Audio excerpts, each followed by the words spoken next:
이 로마서 12장 말씀은요, 바울이 그러므로 형제들아 이렇게 부르면서 이제 권면을 시작을 합니다. 참 이 단순해 보이는 두 단어 속에 너무도 많은 메시지들이 함축이 돼 있어요. 이 12장 이후에 아주 수많은 권면들이 주어지는데 이 모든 권면의 근거가 이 두 단어에 담겨져 있다고 해도 과언이 아닙니다. 자, 여기에 그러므로 또는 뭐 우리가 그러니까 라고 하는 말로도 사용할 수 있겠는데 이 말은 우리가 일상생활에서 참 즐겨 사용하는 말이죠. 혼자 사는 것이 외로워. 그러니까 결혼해야지. 내가 나를 한 대 때렸어. 그러니까 너도 맞아야지. 내가 내게 신세진 것이 얼마나 큰데 그러므로 이 정도는 내가 마땅히 해야지. 자, 이런 몇 가지의 문장처럼 이 그러므로라고 하는 것은요. 뒤에 나오는 행위의 동기나 근거를 가리키는 접속사입니다. 자, 로마서가 모두 16장까지 되어 있는데 이 로마서의 분수령이라고 할 수는 이 12장도 마찬가지예요. 자, 그러므로라고 시작을 합니다.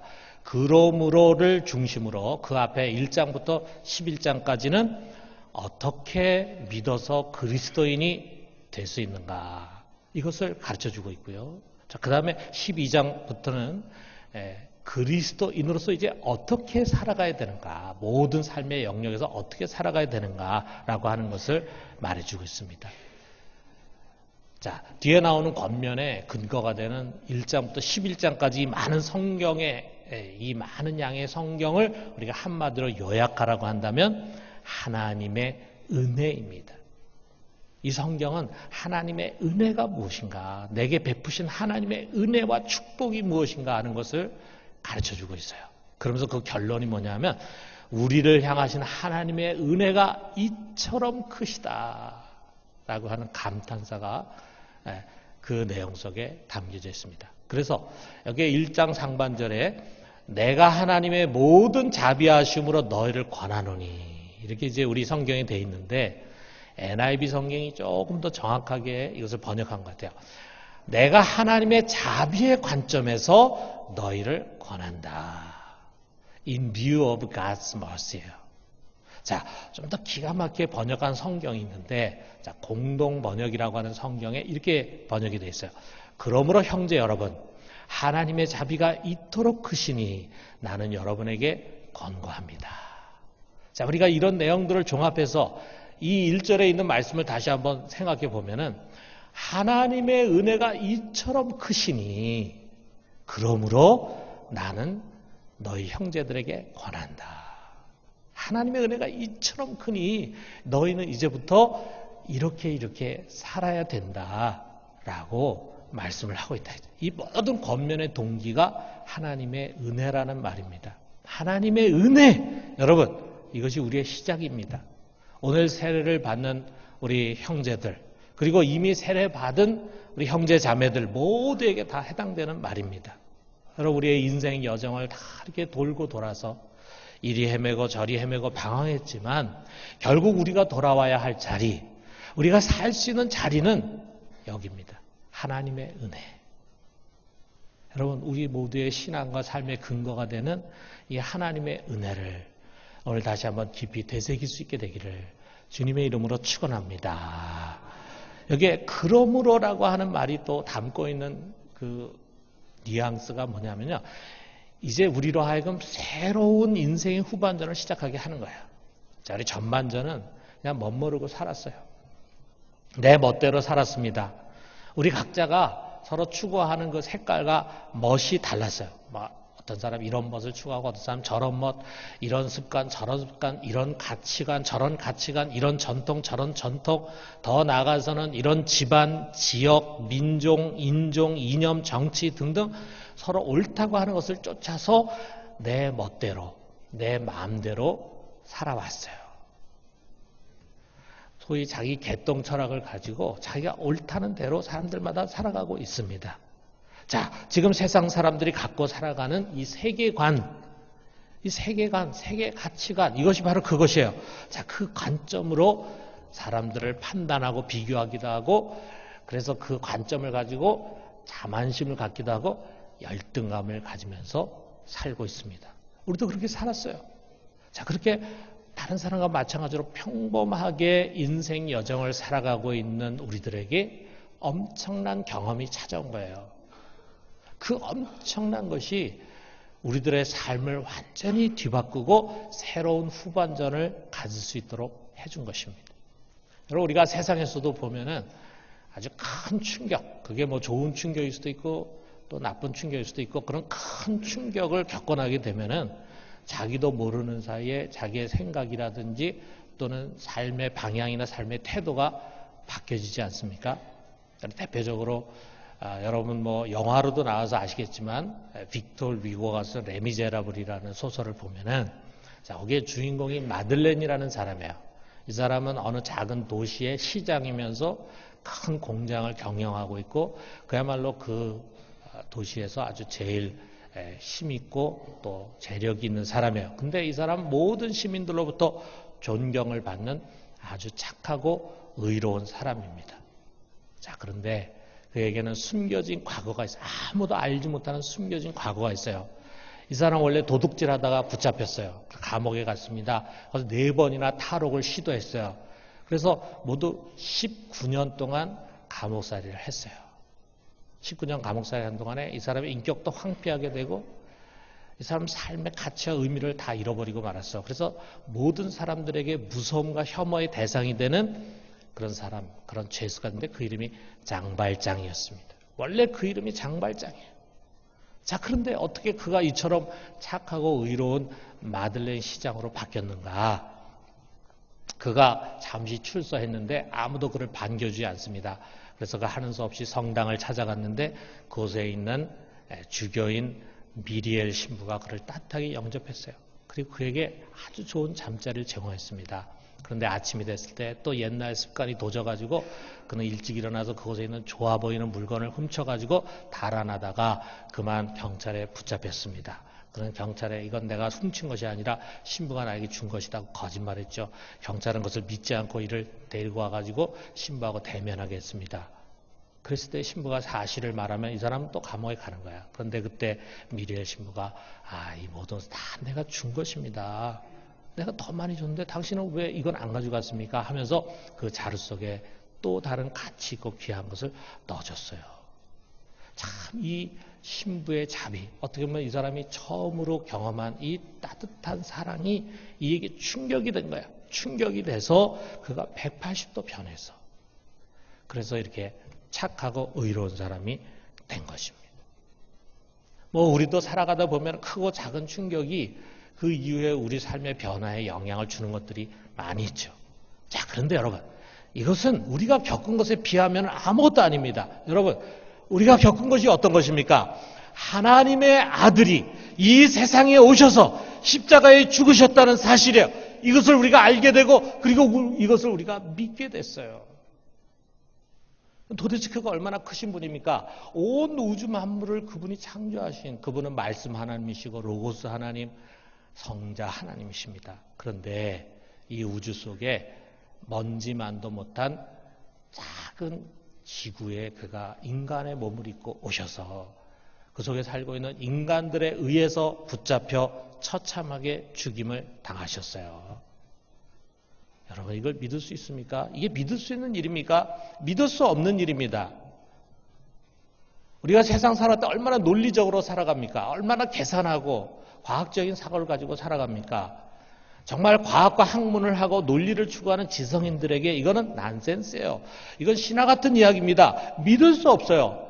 자, 그런데 만약에 믿는다면, 믿게 된다면 여러분 이거보다 더 엄청난 충격을 주는 이야기는 없습니다. 하나님이 죽으셨어요. 그것도 나 같은 죄인을 위해서 그분이 죽으셨어요. 이게 평범한 이야기입니까?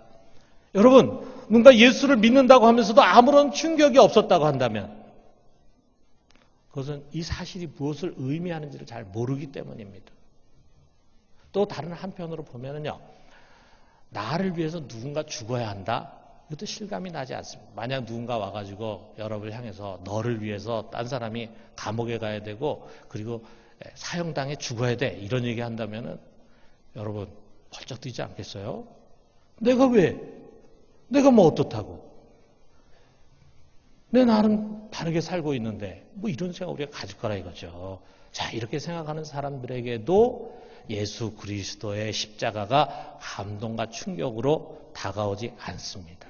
그렇기 때문에 여러분 이 로마서는요, 제일 먼저 무엇을 얘기하냐면 우리가 얼마나 큰 죄인인가 이것을 하나하나 짚어가면서 우리 가르쳐 주는 거예요. 성적인 부도덕에서 시작해가지고 세상에 만연한 온갖 죄악들, 그리고 우리가 일상 속에서 쉽게 저지르는 우리의 입술과 우리의 행동과 우리의 생각 속에서 쉽게 저지르는 그런 반복하는 그런 죄를 하나하나 들춰내면서 우리를 정죄하며 말합니다. 너는 죄인이야. 그리고 또 2장에 보면요, 유대인들의 죄를 지적해요. 그래서 어떻게 보면 우리 중에 유대인은 아무도 없지만 어려서부터 교회 안에 자라난 사람들 있잖아요. 모태신앙이라든지 또는 주일학교부터 교회에서 사는 사람들은 아무래도 교회 밖의 사람보다는 죄를 적게 짓습니다. 나름대로 착하게 살았다고 생각하는 그런 사람들. 그래서 때로 어떤 사람, 모태신앙인 중에 이런 사람들이 있어요. 나도 차라리 세상에서 온갖 못된 짓을 다 저지르고 그리고 주님 앞에 왔으면 회개할 거리도 많고 그래서 내가 뜨겁게 좀 믿을 텐데, 이런 생각을 갖는 분들이 있어요. 그는 자기가 나름대로는 착하다, 의롭게 살았다라고 하는 그 생각이 있는데, 바로 그런 생각 속에 감춰진 치가 얼마나 심각한 것인가 하는 것을 로마서는 들춰냅니다. 자기의, 교만, 온갖 이중성, 외식, 위선, 그 속에 숨겨진 사악함을 다 드러내면서 말합니다. 너도 죄인이야. 너는 죄인이야. 너도 죄인이야. 그래서 우리 모든 사람을 향해서 너희는 아무런 소망이 없이 영원히 죽어야 할 죄인이다, 이렇게 사망 선고를 내립니다. 여러분, 이것이 모든 사람들이 직면한 진짜 현실, 그것도 영원한 현실이에요. 대부분 사람들은 이것을 모르고 자기가 당면한 현실을 모르고 살아갑니다. 그러나 누군가 이 실상을 진정으로 깨닫고 그리고 그것을 믿음으로 받아들인다면 그는 무엇보다도 구원을 갈망할 것입니다. 자기를 억누르고 있는, 자기를 감싸고 있고 자기를 지배하고 있는 이 죄를 떨쳐버리고 싶을 것입니다. 그리고 살려달라고 하나님께 매달릴 것입니다. 그런 우리에게 주님께서 선포하십니다. 내가 믿으면 살 것이다. 오직 의인은 믿음으로 말미암아 살리라 말씀하실 것입니다. 믿어라. 넌 믿으면 살 수 있다. 믿으면 구원받을 수 있다 말씀하는 거예요. 자, 그렇다면 도대체 무엇을 믿어야 되는가? 하나님이 우리가 모르는 가운데 나의 죄를 그의 아들, 죄 없으신 거룩하신 예수 그리스도에게 다 옮겨서 그가 내 대신 죄를 짊어진 죄인이 돼서 죄인이 마땅히 받아야 할 모든 형벌을 그가 참혹하게 받으시고 죽으셨다 이거죠. 자기 아들을 우리의 죄를 위한 희생 제물로 삼으셨습니다. 이것이 바로 하나님의 은혜입니다. 자녀를 키우는 분들은 이게 얼마나 끔찍한 은혜인가라고 하는 것을 느낄 수 있을 거예요. 하나님 자기 아들을 우리를 위한 희생 제물로 던지셨어요. 그러므로 여러분, 누구든지 예수를 통해서 값없이 주시는 이 은혜를 믿기만 하면은 그의 죄는 예수님에게 옮겨지고 그래서 사함받고 완전히 사라지게 되고 그는 죄가 없는 의인으로 하나님 앞에 서게 되는 것입니다. 여러분, 얼마나 쉽습니까? 얼마나 쉽습니까? 이곳에 앉아있는 여러분, 한 사람도 빠짐없이 오직 믿음으로 죄의 종에서 벗어나 의의 사람 되기를 주님의 이름으로 축원합니다. 자, 여러분, 그런데 우리가 이 과정에서 우리 속에 놀라운 변화가 일어나는 거야. 뭐냐? 우리가 새 사람이 되는 것입니다. 우리의 옛사람, 다시 말해서 죄의 몸은 예수와 함께 십자가에 못 박히는 거예요. 그래서 세상에 대해서, 죄에 대해서 죽게 되는 거예요. 그리고 이제 다시 성령 안에서 새 사람 거룩한 성도로 예수님과 함께 다시 태어나는 거예요. 우리가 이것을 거듭남이다, born again이다 라고 말하는 거예요.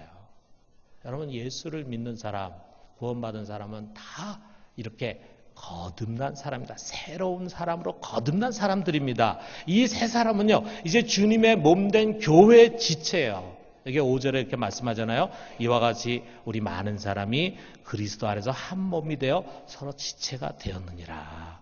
우리는 예수님을 머리로 한 몸이고 한 가족, 하나님의 권속, 즉 하나님의 가족, 패밀리 오브 갓입니다. 인종이라든지 민족이라든지 남녀노소라든지 신분이나 직분, 이 모든 것을 다 뛰어넘어서 우리는 다 같이 하나님을 아버지라고 부르는 형제 자매들이에요. 여러분, 아무나 형제 자매가 아닙니다. 하나님의 은혜를 입은 자들, 그래서 새 생명으로 거듭나서 하나님의 가족이 된 자들, 그들이 형제 자매예요. 그래서 바울은 이렇게 시작합니다. 그러므로 형제들아, 형제들에게, 거듭나고 구원받은 형제들에게 주시는 권면의 말씀이에요.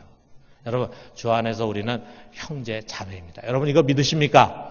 자, 그러면 옆에 앉아있는 분하고 한번 그렇게 불러보세요. 여자면은 자매라 부르고, 남자면 형제라 한번 불러보세요. 저는 우리가 이렇게 부르니까 얼마나 가깝게 느껴집니까? 뭐 장로님, 목사님, 집사님 이렇게 부르면은 격이 있는 것 같은데, 우리가 형제님, 자매님이에요. 여러분, 우리 한 가족이에요. 여러분, 우리를 한 가족으로 묶는 것은 같은 민족, 같은 인종, 같은 신분, 같은 지역 사람, 같은 학교 출신 아닙니다. 같은 정치적 신념 더더구나 아닙니다. 이것은 뭐 다 옛사람의 모습이에요. 여러분, 여러분이 사회 속에서 좌든 우든 진보든 보수든 상관없습니다. 지금 우리나라에 있는 5개의 원내 정당이 있는데 여러분 어디를 지지하든 여러분의 신앙의 양심 안에서, 여러분의 올바른 식견 안에서 할 수 있습니다. 그런데 만약 누군가 신앙인이라면 반드시 내가 지지하는 그 정당을 마땅히 지지해야 한다고 우기면서 자신과는 다른 정치 신념을 가진 사람이 그리스도인이 아닌 것처럼 말하는 사람, 이 사람 신앙이 왜곡된 사람입니다. 저는 어떻게 보면요, 신앙보다 정치가 우선인 사람이에요. 신앙보다 정치가 우선인 사람. 오늘날 우리 한국교회에 그런 사람이 너무 많은 것 같아요. 여러분, 신앙보다 정치를 우선하고 권력을 우선하고 돈을 우선하고 학벌과 외모를 우선하면 여러분으로 인해서 교회는 세속화될 수 있어요. 세속화. 교회는 항상 이런 것을 경계해야 합니다. 엄밀한 의미에서 보면 이런 사람들은 아직 은혜가 무엇인지를 제대로 깨닫지 못한 사람이에요. 그것은 다 옛사람의 모습입니다. 여러분, 우리를 하나로 묶는 것은 오직 하나님의 은혜입니다. 하나님의 은혜.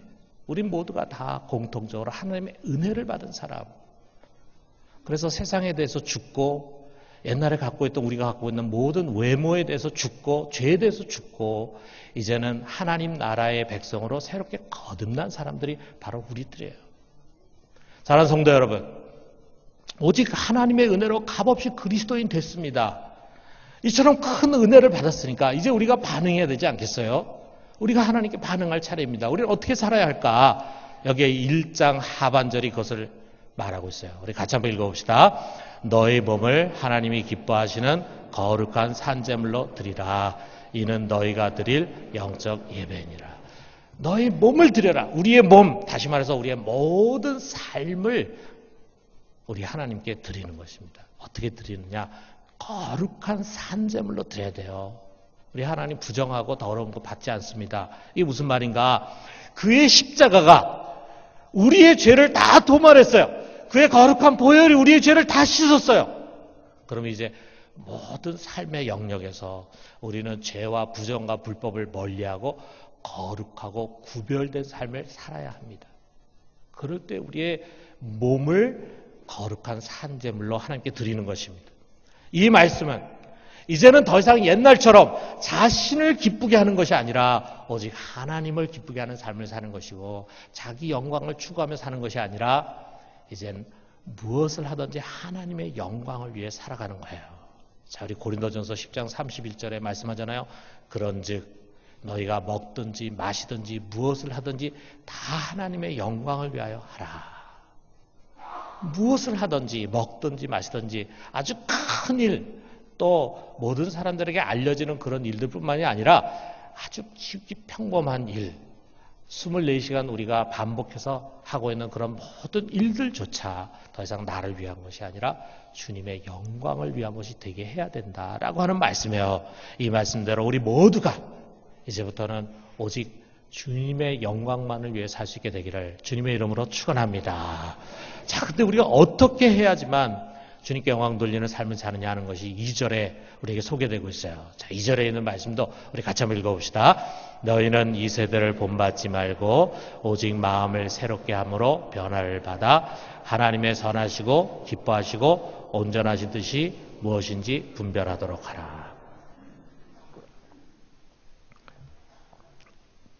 제일 먼저 주시는 말씀은 이 세대를 본받지 말라, 이 말씀. NIV 성경에 좀 더 이것이 구체적으로 나와 있는데, 너희는 이 세상의 패턴을 따르지 마라. 세상 패턴 따르지 마라.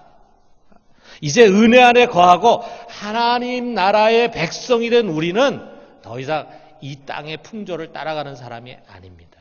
여러분, 우리는 세상 사람과는 다른 사람들이에요. 만약에 누군가 안 믿는 사람 우리가 별 차이가 없네요 라고 얘기할 때 그건 가장 수치스러운 우리에 대한 평가입니다. 여러분, 우리가 따라야 할 분명한 것이 있습니다. 하나님의 선하시고 기뻐하시고 온전한 뜻이 있어요. 매사에 하나님은 우리에게 원하시는 것이 있어요. 우리가 좌로 가야 할지 우로 가야 할지 앞으로 가야 할지 뒤로 가야 할지 하나님 무엇을 기뻐하는지 우리가 그것을 잘 분별할 수 있어야 합니다. 또 이것을 기준으로 해서 내가 만나는 모든 것을 잘 분별하는 것입니다. 내가 만나는 사람을 제대로 분별해야 되고 또 우리에게 찾아오는 다양한 문화와 가치 이런 것들을 분별하는 것입니다. 여러분, 그게 쉬운 일이 아니죠. 우리가 두부 자르듯이 하려고 한다면 세상 사람 다 안 믿는 사람 다 멀리하고 안 만나고 그리고 TV나 인터넷 다 끊고 스마트폰 버리고 문명을 등진 아미시 사람들처럼 산속으로 들어가 살아야 될 거예요. 자, 우린 그렇게 살 수 없잖아요. 그렇기 때문에 여러분, 우리는 온갖 죄로 물들어 있는 이 죄가 관영하는 이 세상 속에서 함께 같이 살면서 분별하는 것이 무엇보다도 중요합니다.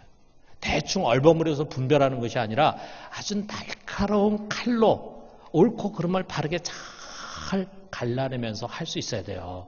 날카로운 칼이 우리에게 필요합니다. 그게 뭡니까? 바로 성령의 검인 하나님의 말씀이에요.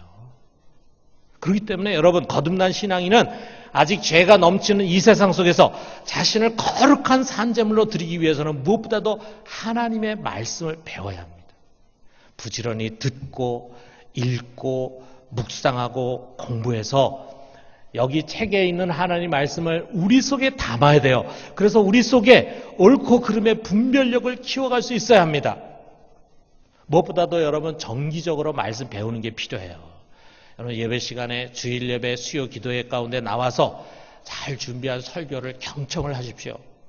설교를 잘 듣는 것이 우리도 모르는 가운데 믿음이 자라가는 좋은 비결이에요. 그리고 목장에 꼭 참석하세요. 거기서 우리 순장님과 순원들과 함께 말씀을 배우는 거예요.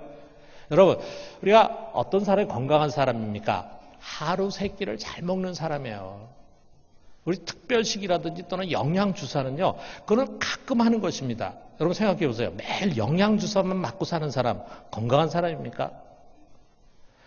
매일 하루 세 끼를 잘 먹는 사람이, 그 사람이 건강을 잘 유지하는 사람이잖아요. 자, 그런 것처럼 우리가 정기적으로 해야 할 것들을 잘 하게 되면 우리도 모르는 사이에 믿음이 자라게 됩니다. 그런데 이것으로는 부족합니다. 여러분, 체계적인 성경 공부가 꼭 필요해요. 하나님 말씀은 그렇게 쉽지가 않습니다. 그래서 믿음의 뼈대를 잘 세우기 위해서는 이 말씀의 뼈대를 잘 세워야 돼요. 그러기 위해서 조이 코스를 받고 조이를 마친 다음에 여러분 꼭 1:1 양육 훈련을 받으십시오. 1:1 양육은 잘 훈련되고 준비된 개인 교사로부터 내 신앙 점검을 받고 그리고 말씀을 차근차근 배워가는 시간이잖아요. 여러분, 저는 이거보다 더 말씀을 바르게 배울 수 있는 좋은 방법이 없다고 생각해요. 이것은 정말 대단한 축복입니다.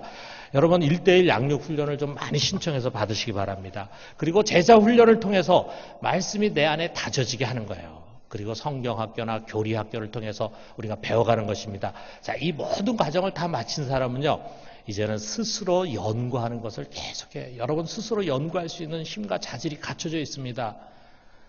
그것을 닫아두면 안 돼요. 그것을 가지고 우리가 직접 성경을 끊임없이 연구하고 배워가는 것입니다. 이 모든 것은 서서히 우리를 하나님의 선하시고 기뻐하시고 온전하신 뜻이 무엇인지를 잘 분별하는 사람으로 만들어갑니다. 그리고 그 깨달은 하나님 말씀 앞에, 하나님의 뜻 앞에 우리는 언제나 순종하고 무조건 행하는 것입니다. 이것이 이 부패하고 패역한 세대에 우리의 몸을 거룩한 산제물로 드리는 삶이고, 이것이 하나님이 기뻐 받으시는 영적 예배입니다. 우리 모두가 이런 삶의 예배를 드릴 수 있기를 주님의 이름으로 축원합니다.